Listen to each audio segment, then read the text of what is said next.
رحمۃ اللہ علیہ ایک مرتبہ ملتان تشریف لے کر گئے۔ ملتان جانے سے پہلے ایک صاحب سے حضرت کی ملاقات ہوئی اور انہوں نے کہا حضرت جب ملتان آپ تشریف لائیں تو میرے ساتھ آپ چائے ضرور پیئے گا، اس بات کا وعدہ کریں۔ حضرت شبیر احمد عثمانی صاحب رحمۃ اللہ علیہ نے وعدہ کر لیا۔ اب اللہ کا کرنا یہ ہوا کہ حضرت شبیر احمد عثمانی صاحب رحمۃ اللہ علیہ ملتان تشریف لے گئے، جلسے میں شرکت کی۔ جلسے میں شرکت کے بعد وہ صاحب سامنے آئے، کہنے لگے حضرت آپ نے مجھ سے وعدہ کیا تھا کہ آپ میرے ساتھ گھر پہ چل کے چائے پیئیں گے۔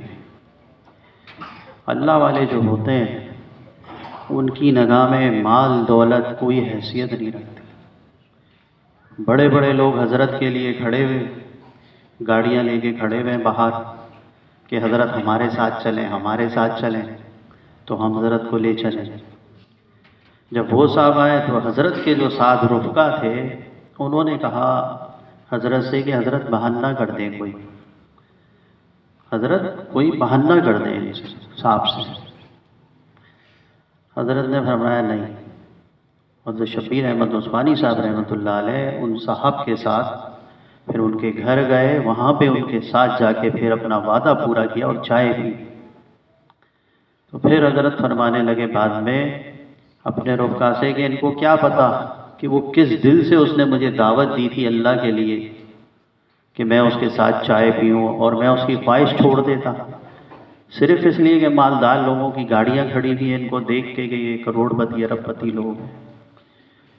تو اللہ والوں کی جو نگاہ ہوتی ہے، جو اللہ والے ہوتے ہیں، وہ مال کے اوپر نہیں ہوتی، وہ مومن کے، مسلمان کے دل کے اوپر ہوتی ہے کہ یہ کس دل کا آدمی ہے۔ اور ہمارے شیخ حضرت مولانا عبد الواحد صاحب نور اللہ مرکزہ فرمایا کرتے تھے کہ اللہ پاک جب کسی کو اس منصب پہ بٹھاتا ہے تو کچھ دے کر بٹھاتا ہے، ایسے نہیں بٹھاتا۔ جب اللہ اپنا تعلق دے دیتا ہے، اپنی یاد دل کے اندر اس کی مستقل ڈال دیتا ہے، تو پھر اس کو تعلق دینے کے بعد رسوا نہیں کرتا،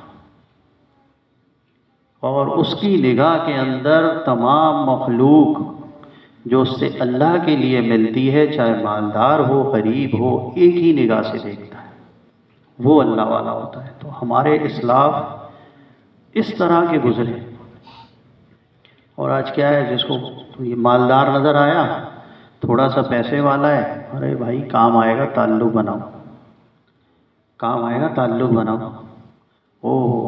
ڈھونڈتے ہی ہیں۔ اللہ پہ نگاہ نہیں ہوتی، توکل نہیں ہوتا۔ مسبب الاسباب اللہ کی ذات عالی ہے، اسباب سے بھی کچھ خدا راضی ہوگا۔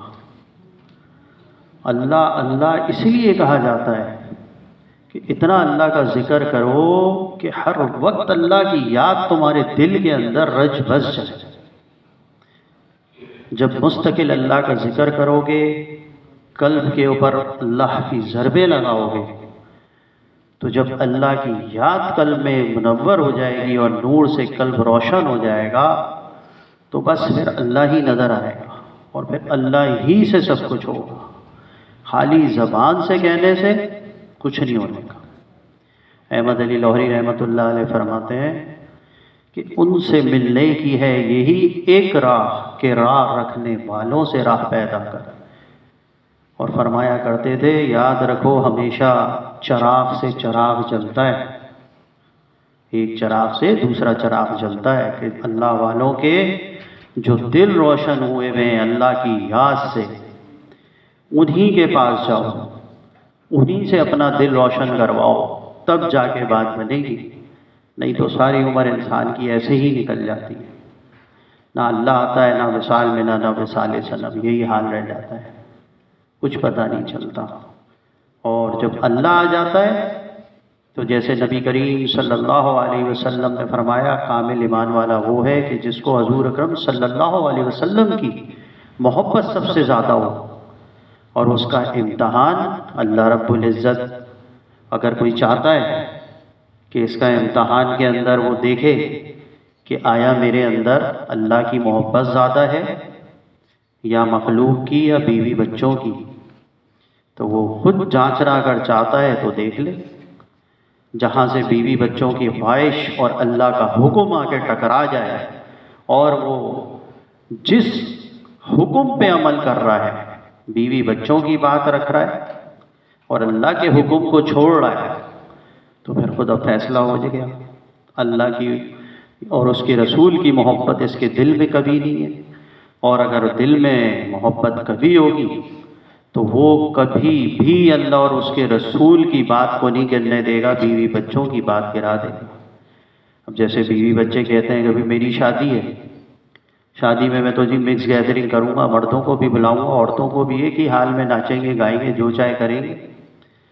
اب وہ دیکھ لے کہ اب اللہ اور اس کے رسول کا حکم اور شریعت آ کے یہاں ٹکرا گئی۔ اگر حضور سے اسے محبت ہے، حضور کی تعلیمات سے اگر اسے محبت ہے، تو وہ ماں باپ اپنے بچوں کا یہ حکم نہیں مانے گا، نہ بیوی کا حکم مانے گا۔ وہ صاف کہہ دے گا کہ میں اللہ اور اس کے رسول کو ناراض کر کے تمہاری اس دعوت میں شرکت نہیں کر سکتا، چاہے کچھ بھی ہو جائے۔ یا تو دعوت نہیں کرو، یا تو مخلوط دعوت نہیں کرو، یا میں شرکت نہیں کروں۔ اپنے آپ کو خود پرکھ لے کہ کس کی محبت زیادہ ہے، تو اس طرح اس کو امتحانات میں پتہ چل جائے گا کہ ابھی اس کے ایمان کا لیول کیا ہے۔ تو حضور اکرم صلی اللہ علیہ وسلم ایک بار وضو فرما رہے تھے تو سارے صحابہ کرام جو ہے حضور کا ہاتھ سے جو ہے پانی فوراً لیتے اور پورے جسم پہ ملنا شروع کر دیا۔ تو حضور اکرم صلی اللہ علیہ وسلم نے فرمایا تمہیں میری محبت نے اس چیز کے لیے مجبور کیا نا، میری محبت نے کیا نا۔ تو جب محبت کامل ہے تو پھر اس طرح اس کا امتحان ہوتا ہے۔ شیخ الحدیث حضرات فرماتے ہیں کہ پھر دیکھ لے، اس کو پتہ چل جائے گا، اور کمی ہے تو اللہ سے دعا کرے، اللہ والوں کی صحبت اختیار کرے، ذکر کی مجالس میں شرکت کرے تاکہ دل منور ہو۔ جو کہا سنا اللہ عمل کی توفیق عطا فرمائے۔ وآخر دعوانا الحمدللہ رب العالمین۔